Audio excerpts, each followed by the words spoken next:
Reciban un afectuoso saludo. Mi nombre es Fernando Andrade Sánchez, docente e investigador de la licenciatura en Educación Infantil de Uniminuto Virtual a Distancia, miembro también de la licenciatura en Educación Infantil. En este momento, bueno, les voy a presentar un webinar sobre la educación inclusiva, algo que le titulé Más allá de las modas. Entonces vamos a ver cómo es necesario hacer un tránsito urgente a algunas dinámicas que se han venido dando frente a la educación inclusiva y de sus desafíos. Entonces, vamos adelante. Hay unas rebeldías, suelo yo iniciar los webinars o mis conversaciones frente a algunas rebeldías que motivan el diálogo, y en este caso es la moda. ¿A qué me refiero con moda? Bueno, moda viene además, si nos vamos a la acepción etimológica de moda, desde ese latín modus, que significa medida. Esa moda frente a lo que puede o no ser algo que da una forma para seguir, un límite también para alcanzar y un ideal para hacer. Y también, bueno, si nos vamos a otra acepción de la moda, también podríamos entender desde el conjunto de prendas de vestir, adornos, complementos, que se basan en usos, gustos, costumbres, pero que se usan en un tiempo determinado. Y aquí es donde vamos a hacer énfasis en lo que está pasando con la educación inclusiva desde unos años para atrás. Ya no es un asunto de bajos desarrollos, ni que no se trabaje, ni que tampoco sea un punto olvidado en las agendas escolares, ni en las legislativas. Cada vez es más presente el asunto de la educación inclusiva, sin embargo, producto de esa exploración que históricamente ha sido una deuda, empiezan a emerger unos comportamientos y unas posiciones también que pueden ser complejas para el mismo fin que persigue la educación inclusiva. Entonces, en ese sentido, las rebeldías van a estar frente a la moda y cómo podemos nosotros no caer en el comportamiento modal y poder migrar hacia algo más genuino, de pronto retroceder a la esencia misma del acto educativo. Entonces, hay dos posibilidades de moda, varias, pero entre estas, esa primera, la estadística, que implicaría, bueno, una moda entendida como eso que se repite, ¿no? Un dato que se está repitiendo con frecuencia, o un comportamiento que está bien visto en un momento determinado, pero que también es una copia de otras estructuras y de otros pareceres, otras formas de actuar. Entonces, en ese mismo sentido, la moda se vuelve problemática, porque en últimas, si no entendemos por qué se hace lo que se hace, tan solo se sigue una corriente. Entonces, si antes se estilaba pegarle a los niños en las escuelas, si antes se estilaba la formación militar y clerical también, entonces se hacía así. Ahora que no se estila eso, como ya no está en el estilo y en el hábitus, entonces pues debemos cambiarnos. ¿Por qué? Porque sí. Y eso ya es un problema porque la moda en sí mismo, al tener un estereotipo, un arquetipo que seguir, los demás tan solo lo siguen, no lo piensan, no lo repiensan, solo lo ven, lo consumen y se vuelven replicadores de esa moda. Ese es uno de los peligros a los que nos vamos a enfrentar en este webinar. ¿Qué implica una moda? Una moda implica una forma de ser, quiere decir, frente al ser docente incluyente, ser personas incluyentes, vuelve y juega en la atención tan fuerte frente a eso de la inclusión. En últimas, se seguiría haciendo perpetua la idea del que está afuera y el que está adentro. Y casi siempre el que se preocupa por el que está afuera es el que está adentro. Entonces, casi que hablar de educación inclusiva como que es una virtud o una capacidad de quien está adentro de, o quien se crea dentro de. Y esa distancia de límites ya empieza a ser problemática en su misma esencia. También es una forma de aparentar o de parecer, quiere decir que eso se une a una forma de hablar, ¿no? Ya hay palabras que no se usan. ¿Por qué? No sabemos, pero no se usan, no se deben usar. Hay actitudes que no estilan bien, que están mal vistas, o a veces son formas de ser y de estar en el mundo obligadas por alguna norma, alguien que me va a castigar, alguien que donde no lo haga me meto en problemas. Eso ahora no se puede hacer, antes sí se podía. Entonces empiezan a haber unos cambios que seguramente históricamente van a una velocidad mucho más amplia y mucho más rápida que los cambios culturales. Entonces cambia la ley, cambia el concepto, pero culturalmente y en el hábitus de nosotros todavía esos cambios no están cimentados o fundamentados. Entonces son cambios tan rápidos, tan vertiginosos, que lo que hacen es que las personas asuman una forma de ser, parecer, hablar, de estar, eh, que no necesariamente está fundamentada o está entendida, está ejecutada. Vemos aquí. Entonces, vamos a ver qué ha cambiado. Vamos a utilizar varios planteamientos de Byung-Chul Han, sociólogo contemporáneo, además, actual. Bueno, hay cosas que han cambiado, muchas han cambiado. No estamos en la escuela de antes y ahora con estas mediaciones tecnológicas nos estamos enfrentando a unas encrucijadas muy fuertes pedagógicamente hablando frente a la atención educativa a las personas en sus diversas habilidades. Se corre el riesgo de ser tradicional, además a través de las pantallas. Y entendiendo lo tradicional, también con un gran paréntesis, porque también es muy mal entendido y a veces satanizado el ejercicio de lo tradicional, no por aquello de la tradición ni las tradiciones, sino por aquella enseñanza a otra hora cimentada desde la recitación, la memoria, el seguimiento instruccional a rajatabla, que el maestro que todo lo sabe, el estudiante que no. Tenemos ahora un riesgo grandísimo de creer que estamos innovando porque estamos a través de pantallas. Pero ¿qué ha cambiado? Me voy a permitir compartirles esa cita de Han, que habla de la negatividad de la otredad o o la extrañeza, perdón, se desinterioriza y se transforma en la posibilidad de la diferencia. Y acá es importante. Eh, eso antes que ni siquiera se hablaba, se ocultaba, ahora es visible, ¿sí? Ahora es visible. Pero entonces pasa a ser de los planteamientos del consumo. Entonces, antes la persona, el discapacitado, el enfermo, no era tenido en cuenta, el bruto, el bobo, el idiota que todavía no alcanza el nivel o aquel sujeto que asincrónicamente se viene desarrollando, ni siquiera era tenido en cuenta. Ahora están presentes, pero entonces ahora son invitados como diversamente hábiles, como diversamente funcionales, como diversamente capaces. Se empiezan a transformar, ya no está la negatividad del otro, ahora existe el otro, pero esa diversidad puede ser peligrosa en la medida que empieza a ser un apellido, una sombrilla grandísima en donde entran todas las prácticas. Entonces somos una institución incluyente. ¿Incluyente por qué? Porque tenemos niños con discapacidad. Ahí empiezan a haber problemas con la moda. Porque toda institución debe respetar la diferencia, tenga o no niños con alguna sospecha diagnóstica. Así de sencillo.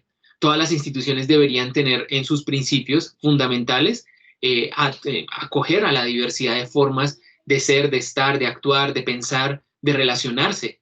Pero no, pareciera que lo que hace posible que puedan ponerle ese, ese, ese complemento al nombre de modelo educativo inclusivo es que tiene que haber una persona o que no entienda la misma tasa del otro, o que se desarrolle de manera sincrónica, o que tenga una sospecha diagnóstica de base. O entonces ahora se abre el espectro, o que venga de una comunidad minoritaria o de un grupo étnico, o que sea desplazado.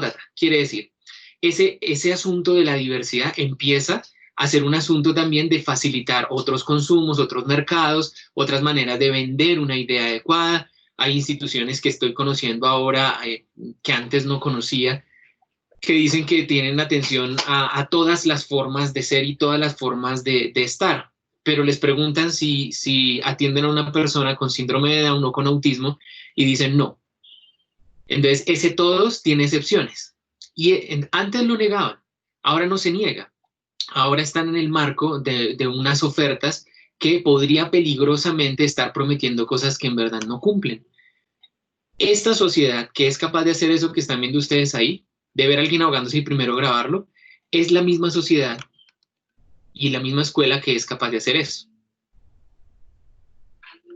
¿Cuál es el problema de esa imagen y por qué pareciera que a todo le pongo problema? No, el problema no es que le hayan comprado todas las paletas a ese señor. El problema es que se graben, ¿me hago entender? Y que se tengan que grabar al ayudar a alguien. En estos escenarios del COVID, en las noticias, se ha visto mucha gente ayudando a otros, ¿cierto? Pero tienen que grabarse. Casi que, como lo plantea también Han en la Sociedad del Cansancio, pareciera que tenemos que declarar renta digital. ¿Sí? Si usted hace algo y no lo sube a las redes, no existe, no lo ha hecho todavía. Lo hará en el momento en el que todos lo conozcan, le pongan like o dislike o lo que sea, pero que lo conozcan. Si no, no sirve. Entonces vuelve y juega la misma problemática, y es que si la institución no dice que es inclusiva, pareciera entenderse que es excluyente. O sea, el modelo tiene que decir que somos incluyentes. No se entiende que cuando se habla de educación se habla de las diferencias en ella. No.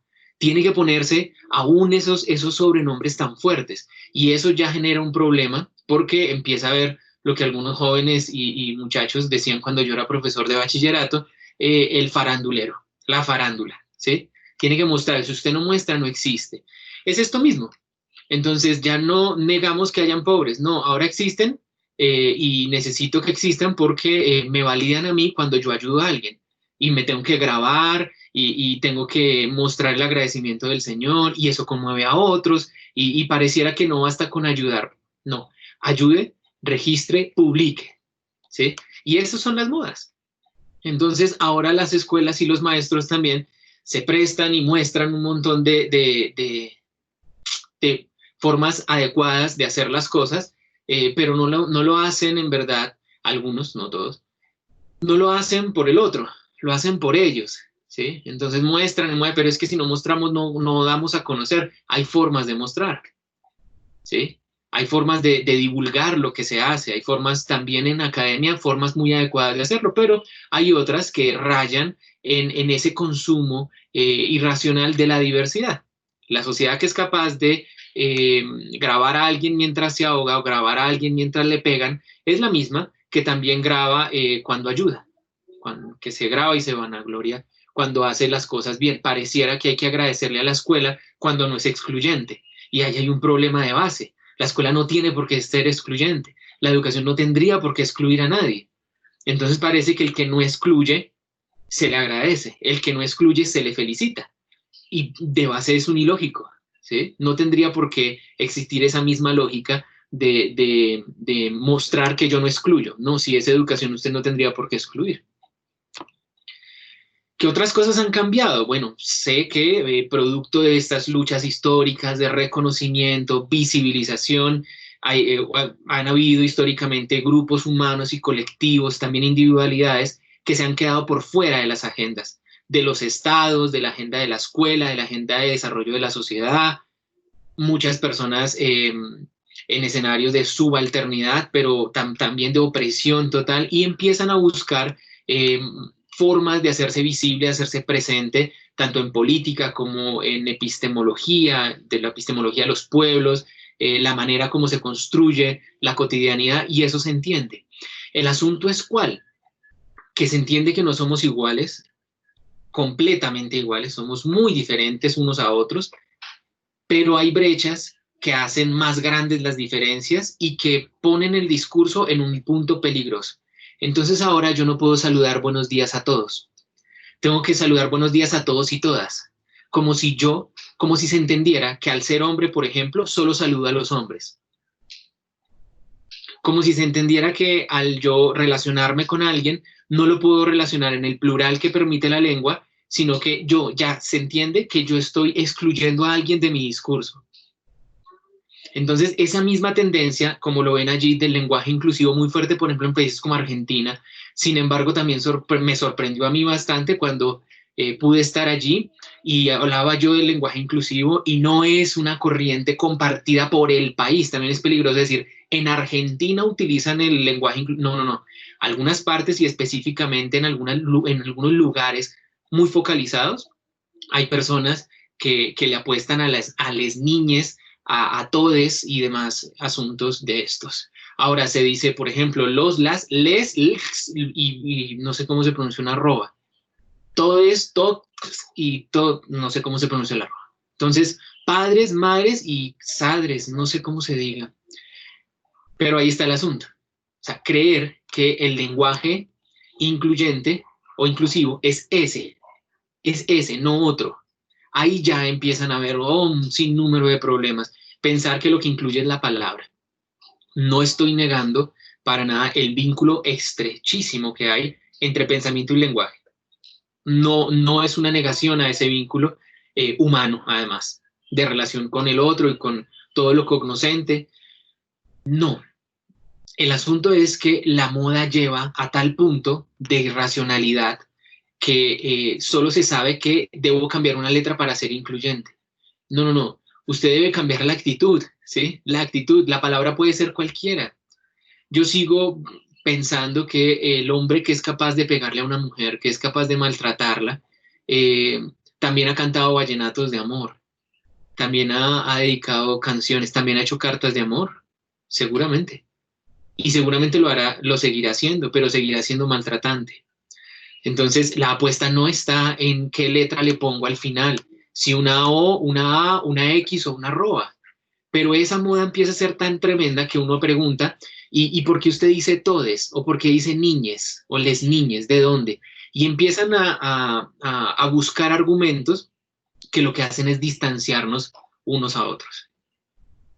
Pareciera que cuando yo digo buenos días a todos, yo ya no digo buenos días a todos, por ejemplo. Yo digo buenos días, ¿sí? Y yo le estoy diciendo a todo el mundo que hay. No digo buenos días a todas y todos, ¿sí? O todes también. No, porque ¿por qué se podría entender per se que yo voy a excluir a alguien de mi saludo? Ahí está, la actitud inclusiva es la actitud que respeta. Ahora, que tenga que ser cuerpo masculino o cuerpo o cuerpa, pues empieza a haber unos escenarios ahí de exageración en la forma como hablamos, como nos referimos al otro y también una forma de aislarnos cada vez más. En vez de unirnos, estas cosas lo que hacen es que nos separan. Y esto hace parte de este consumo tan fuerte de no solo es utilizar un pañuelo verde, es que compra el pañuelo verde en tal lugar y es esta la pinta, no es otra la pinta, es esta. Casi que tú quieres ser revolucionaria o revolucionarie, no sé, tienes que verte así, tienes que ser de esta manera, vuelve y juega, una forma de identificarse con unos arquetipos y estereotipos que seguramente ni se entienden de dónde salen, pero que así se dicen. Entonces, la profa y el profe pareciera que es diferente. Y ahí empiezan a haber problemas con la moda y con el sentido en verdad de lo que se quiere hacer. No se dice está caro, se dice ahorita regreso. Y el asunto de este asunto del cómo se dice profe viene de tiempo atrás. Lo pregunté yo en su momento cuando me estaba formando en pregrado, sigo formándome. eh, y está la angustia de eso, de no embarrarla con la palabra, ¿cierto? Pero Carlos Escliar, recuerdo mucho un texto de él que dice, parafraseándole de manera burda e indisciplinada, eh, no es eh, la palabra, ¿sí? No es la palabra, es la boca que diga esa palabra o son las manos que señen esa palabra. Entonces usted puede decir sí a la educación inclusiva, educación para la diferencia o a la educación, eh, pero por dentro pensar, bueno, pues démosle la oportunidad a este niño que tan tonto o este pelado tan bruto o a este otro que no ha podido, y usted eso lo dirá para usted en un discurso muy privado, muy de su esfera personal, y a Vox Populi no se atreve a decir una cosa de esas porque ¿cómo es que se dice? Diversamente hábil, a persona con diversidad sensorial, diversidad, y empieza a preocuparse tanto la palabra que, como Escliar lo menciona, se cae es una ficción textualista, la ficción del texto, la mentira de la historia, pareciera la manera correcta de hablar al otro, eh, pero vuelve y juega sin sentido, hueco de conocimiento, de sentido. Entonces lo que es una palabra más. Ahora, ¿cuál es el lenguaje inclusivo? Bueno, el lenguaje que utiliza la escuela cuando es plural, ¿sí? Sin la A, sin la E, cuando es plural, cuando en verdad las personas que están ahí no tienen que preguntarse por si son les personas, sino que todos se entienden en un escenario plural, común, en donde interactúan de manera equitativa, justa, con calidad. Esa es la escuela inclusiva, más allá de las terminaciones que le quieran poner. Y es el peligro de esos escenarios que es ahora, ¿cómo se dice? Les niñes. Bien, suena está bien. ¿Por qué? Porque son niños y niñas. Y de pronto el que no se reconozca o se autoperciba como niño o niña, ¿está en la E también? Sí, ya. Como si, vuelvo y digo, como si se entendiera per se que yo voy a excluir a alguien de mi salud. O que solo me dirijo a algunos, a los de mi estirpe, mi raza, mi clase, no sé. Hay varios caminos y dentro de esos caminos que bien se han abierto, buenísimo, pero en la medida que se descubren nuevas partes del mapa, hay que entender también las nuevas responsabilidades que emergen con esa multiplicidad de escenarios y de nuevos territorios, ¿cierto? Y el peligro es que el mapa sea tan grande que lo que hagan es distanciarnos y no nos volvamos a encontrar nunca. ¿Ese mapa de dónde viene? Bueno, como lo pueden ver allí, eh, empiezan a haber unas discusiones. Yo recuerdo haber estado en una que todavía hay quienes la defienden, que es educación inclusiva o educación intercultural, que son, o es educación, lo que le llaman convencional, o es educación inclusiva, o es educación intercultural, o es educación tradicional o convencional, o la horrible palabra educación normal. ¿De dónde viene este asunto? Viene de encontrar tantos caminos, tantas rutas, que lo que hace es que usted debe tener una buena capacidad para leer ese mapa y entender que no son otros territorios, es el mismo territorio.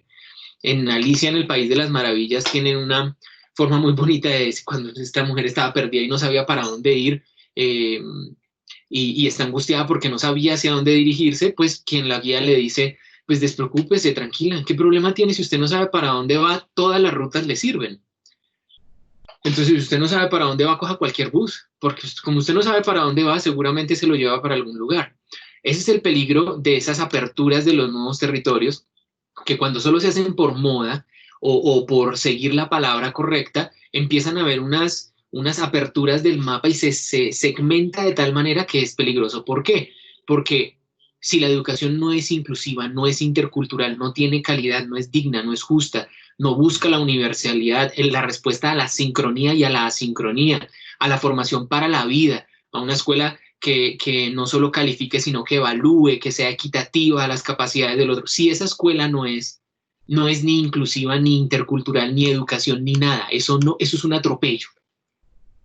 Pero pareciera que ¿eso es educación inclusiva o no? Dios mío, si es educación debe ser inclusiva, si no, no lo es. Entonces vean que vuelve y juega. Hay quienes defienden, por ejemplo, que educación intercultural, nada, solo etnias, grupos minoritarios y más, lo demás es educación inclusiva. Y empiezan a haber otras aperturas que lo que hacen es ampliar el mapa y eso no tiene nada de malo. Lo que tiene de malo es que se separen y se creen fronteras. Al menos eso que ustedes ven ahí no tiene fronteras, tienen caminos que de pronto después se crucen, que seguramente son un solo camino con varias posibilidades de recorrerlo. Y eso también hay que entenderlo. La educación hospitalaria, por ejemplo, van a decir, eso no es educación, eso no es educación, eso es educación hospitalaria. ¿Eso es educación inclusiva o es educación intercultural? No, eso es educación hospitalaria, ninguna de las dos anteriores. Eso es educación, eso es educación. Entonces, uno de los peligros de esto que ha cambiado es que la moda llega a ser tan fuerte, tan dominante, que se defienden unas banderas indefendibles, indefendibles. Lo intercultural llega hasta este límite, construyo mi muralla para que empiece lo inclusivo, construyo la mía para que empiece el hospitalario, por ejemplo, construyo la mía para que empiece la atención a talentos excepcionales, construyo la mía para los niños promedio. Y eso lo que hace es que seguir dividiéndonos. En últimas, la evaluación debe ser formativa, el proceso educativo debe ser digno, debe propender por la equidad, formar con sentido para la vida, atender a las diversas formas de aprender y de ser capaces, indistintamente si tienes o no un diagnóstico encima, o si antes de entrar a tu clase entró el papelito que dice tú qué tienes, desde una medida psicométrica, psiquiátrica o psicopedagógica o qué sé yo, o pedagógica a veces maestros que diagnostican. Ese es uno de los peligros de la moda. Se abren tantos caminos que es como ahora tengo un ropero de tantas pintas que parece que cualquiera me sirve. El problema es cuando las murallas que crean entre uno y otro camino los hacen irreconciliables. No tiene sentido eso. Es uno de los peligros que hemos estado viendo desde la investigación, además. Y quienes estamos buscando colegios para nuestros hijos, por ejemplo. Zygmunt Bauman y Leonard Donskis presentan en su libro La ceguera moral un escenario bien fuerte que también lo desarrolla Hahn en sus postulados, y es las identidades inmunológicas. Entonces, ¿qué ha cambiado? Ha cambiado también que, así como el sistema inmunológico, ahora que están muy de moda estos términos médicos y epidemiológicos, así como lo hace el sistema inmune, estos autores plantean que así es el rechazo de lo diferente. Nos comportamos como el sistema inmune. Entonces, claro, uno crea defensas, ¿no? Pero para eso tiene que estar en contacto con el otro, para crear defensas, para prevenirse, para tener de pronto algo que me proteja del otro. Quiere decir, estoy ahí, pero no me toque mucho, no me contagie de lo que es usted, no lo contagio de lo que soy yo. Entonces, ese pensamiento inmunológico lo que implica es que la persona, después del contacto con el otro, va a saber identificarlo, porque eso es el sistema inmune, ¿no? Llega, identifica, responde y deja memoria para seguirse protegiendo.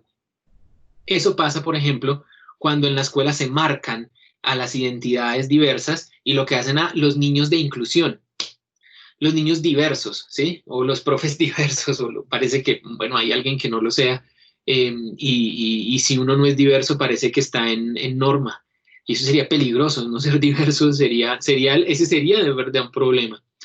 Esa defensa frente a lo extraño se comporta como se comporta el sistema inmune, como les había dicho, planteamiento de estos autores, que identifica estas diversidades. eh, Además de identificarlo, ya sabe dónde son, ya saben cuáles son las que entran a la escuela, cuáles son las que no entran aún a la escuela, por ejemplo, y lo que hace es diferenciar, separar, actuar y prevenirse. Ahora, esto se puede hacer tan abiertamente como se hacía en su momento cuando decían, no, acá no lo atendemos. No, ya no es así, no está, políticamente es incorrecto. Sin embargo, es una práctica a hoy día aún. ¿Sí? A hoy día hay colegios, por ejemplo, que en su proceso de admisión dicen, este no es el colegio para su hijo. ¿Sí? Nosotros no somos el colegio para su hijo. Ya no dicen su hijo no aplica para este colegio. No, ahora el lenguaje es, nosotros no le damos la talla a su hijo. ¿Sí? Pero atendemos a todas las diversas formas de parecer y de ser. Eso es peligroso. Eso es peligroso porque eh, así como el sistema inmune hace defensas frente a otros, las hace a través del contacto. Quiere decir, antes ni siquiera teníamos contacto con el otro. Está cerrada la escuela para ustedes. Ahora entran, ¿cierto? Pero ese ingreso también puede ser peligroso si no se superan estas identidades inmunológicas y el otro se deja de sentir desde la anestesia moral, como lo plantean estos autores. Ya eh, pasó esta explosión grandísima que tiene el mundo conmocionado, ¿cierto? De hace unos días. Eh, y cuando uno se pregunta, bueno, ¿qué pasó en ese lugar? Ah, nitrato de amonio y explotó, Uy, tremenda explosión. ¿Cuántos murieron? Murieron solo 100. Ya uno se preocupa, ¿sí? ¿Cómo así que murieron solo 100? O sea, 100 es poquito, un muerto es mucho, ¿sí? La anestesia de los medios, la anestesia con la que permanecemos en la escuela también implicaría que no pudo entrar. ¿Cuántos no entraron? No, un niño no pudo entrar. Ah, bueno, uno. No, uno ya es mucho que no pudo entrar a ese colegio. ¿Por qué? Sigue habiendo un pensamiento excluyente ahí traslapado. Lo que pasa es que el sistema inmune camufla, no deja mostrar tanto así, pero sí tiene defensas, ya desarrollaron defensas. Esa es otra situación que puede resultar problemática a días actuales. Esa frase suelo utilizarla cuando se generaliza, ¿cierto? Puede ser tan excluyente como omitir. ¿Mm? Y eso qué implica que el planteamiento que vengo a ofrecerles el día de hoy, muy en la línea de la canción latinoamericana, es intentar ofrecer el corazón. ¿Por qué? Porque ¿qué tal si dejamos la A, la O, la E, la E, y nos devolvemos a lo básico, que sería la educación del encuentro, la educación de de pronto ahorita no estar uno al lado del otro, pero sí estar, como Diana Uribe lo dijo hace unos días, eh, está encerrado es el cuerpo, ¿cierto? No el espíritu. ¿No? Eso quiere decir que solo una parte de nosotros está encerrada, no todos nosotros. Eh, pero quisiera yo hablarles de un planteamiento que podría superar la moda y sería una educación cordial, ser cordiales con el otro. Y ese es el planteamiento con el que voy a cerrar la reflexión y es, primero vamos a la etimología eh, del latín cordialis, relativo al corazón. Quiere decir ser cordial, es, si a ustedes le dicen un saludo cordial de mi parte, lo están saludando desde el corazón, cordialis o cordis también. Viene del latín, de lo que viene del corazón. En últimas, sé que es una referencia muy orgánica, de pronto biológicamente directa a un órgano, pero no es el órgano al que nos estamos refiriendo, ¿no? Es a lo que significa y ha significado más en la historia de la humanidad el corazón, ¿no? De las diferentes culturas sin dialogar directamente entre ellos, siempre el corazón ha tenido un escenario muy fuerte para entender al humano. Es ese que brinca cuando me emociono, cuando me asusto, el que también se aplaca. Y bueno, vamos a ver si una educación que ofrezca el corazón podría ayudar a superar esas modas de no tener que grabarse cuando se ayuda, de no tener que utilizar el, el motete este pues de la inclusión como un asunto de venta, también de superar las barreras que sabemos que hay actualmente y que seguirán habiendo, ¿no? Eso no va a ser un asunto que se extinga solo porque ahora la ley cambió, no tiene que cambiar otras cosas más allá de la ley. Una educación de corazón no se muestra, ¿sí? No se muestra, se siente, se hace evidente, además. Los profesores, hay profesores que conozco yo que suelen pensar que aprender lengua de señas los va a hacer más incluyentes, ¿sí? Aprender braille los va a hacer más incluyentes también. Y no es así, no es así. El asunto es que suele pensarse que para la inclusión lo que hay es que saber. Y también, no puede ser tan solo desde el desconocimiento y la buena voluntad, pero la buena voluntad puede más que el conocimiento, puede mucho más que el conocimiento. Tú puedes ser excluyente en lengua de señas, ¿me voy a entender? Tú puedes decir cosas excluyentes y maltratantes del otro en otro idioma. O sea, no lo resuelve el asunto, no lo resuelve la lengua, no lo resuelve el código, no lo resuelve el material, no lo resuelve el ascensor, lo resuelve la actitud y cómo entendemos al otro, no lo resuelve la A, la E, la arroba, la X. Por eso no se dice. La educación cordial se actúa. Y tampoco toca hacerla, ¿sí?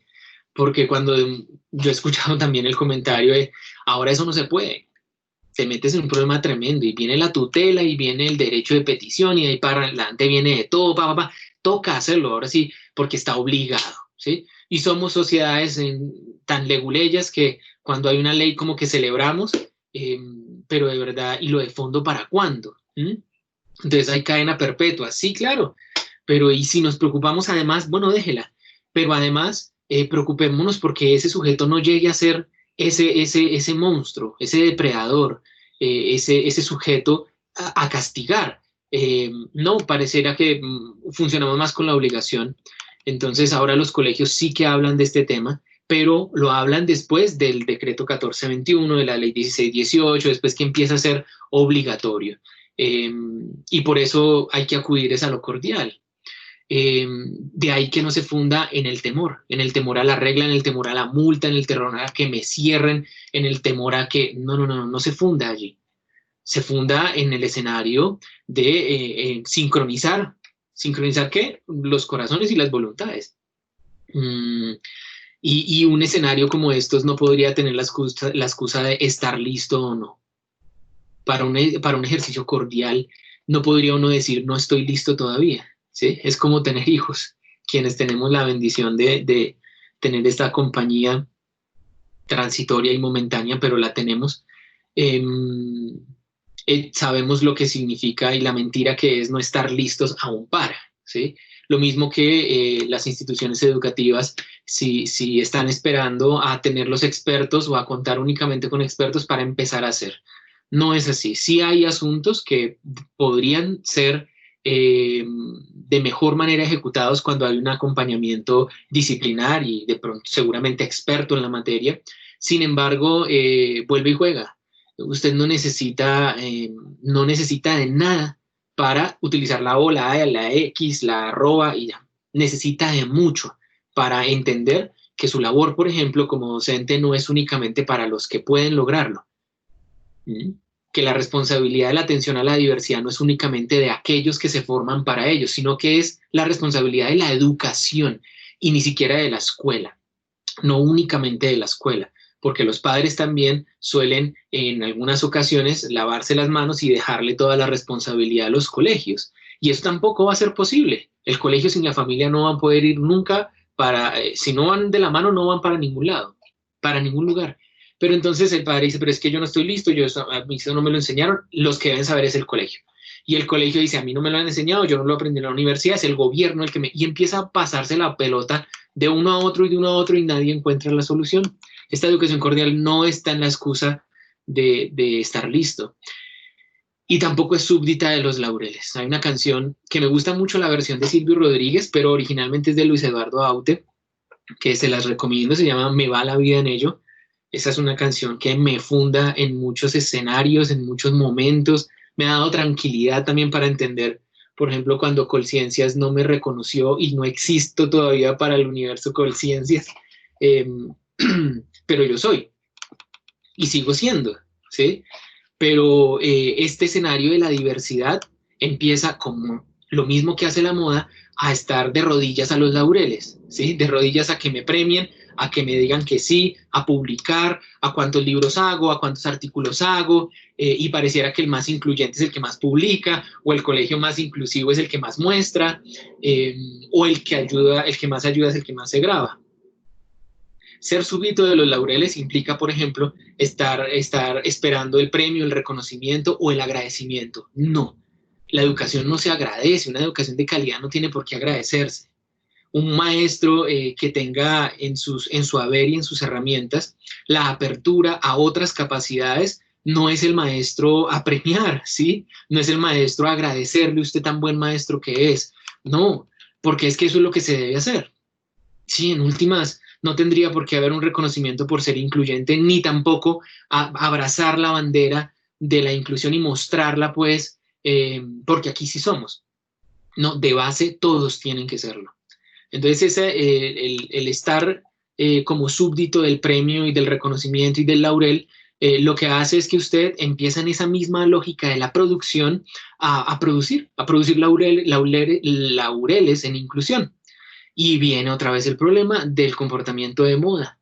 Entonces, ¿quién es el reconocido? El que se preocupa, yo conozco investigadores que están más preocupados por subir al CEVELAC las cosas para que los reconozca Colciencias y una vez los reconoce como que se sienten existentes, ¿sí? Y el trabajo está mucho más allá, aunque esto riña con los indicativos cienciométricos, pero no es solo eso, no quiero decir que eso esté mal del todo, no, porque también deben conocer otros nuestros trabajos, pero ser súbditos de ellos y estar solo centrados en ese reconocimiento, así como en grabarse y así como en hacer estas cosas para que la mano derecha sepa lo que hizo la izquierda, pues no tiene sentido, porque es un escenario temporal y de moda, que es lo que hace una moda, ¿no? Un tiempo específico. Yo me voy a permitir compartirles un fragmento de un escrito mío. Soy responsable de las letras allí. Y en últimas voy a leerlo. La educación debiera siempre nacer al mundo desde la cordialidad y los acuerdos. No alentaría discordias entre los seres, sus saberes y diferencias. Sería un insustituible pretexto para recordar siempre que con coraje, ante la exclusión y sus cicatrices históricas, se puede alcanzar la verdadera misericordia. Momento antes de reacciones y que de pronto vayan a decir de qué versículo y qué capítulo lo saqué, es propio, pero lo que hice acá fue un juego de palabras entre todas las derivaciones desde la etimología de lo cordial que son posibles, o que al menos, no posibles, las pocas que yo conozco. Ya se las muestro. Cuando este coso me haga caso. A ver, ya. ¿Qué leí? Este es el mismo texto que acabé de leer. Veamos en la parte de abajo las acepciones. Cordial quiere decir viene del corazón. Acuerdo quiere decir armonizar los corazones, porque cuerdo viene aquella persona que tiene un juicio del corazón. Su juicio está centrado con lo que siente y con lo que piensa. Discordia quiere decir discordis. Recuerden que cordial todo es de corazón, ¿no? Discordia, aquello separado del corazón. Coraje, de donde viene la valentía. Eso viene además del francés. ¿De dónde viene su valentía? Que ese corazón se le ponía a mí y sacó la valentía y lo logró. Y misericordia, de miser, de sufrimiento, Misericordia viene de ese corazón inclinado o enfocado en ayudar al infeliz. Esas son las acepciones que vienen derivadas del cordis y el cordialis. Pues leamos de nuevo. La educación debiera siempre nacer al mundo desde la cordialidad. Desde la cordialidad que viene en el corazón. Y los acuerdos, armonizar los corazones. No alentaría discordias, quiere decir separar del corazón a los seres, sus saberes y sus diferencias.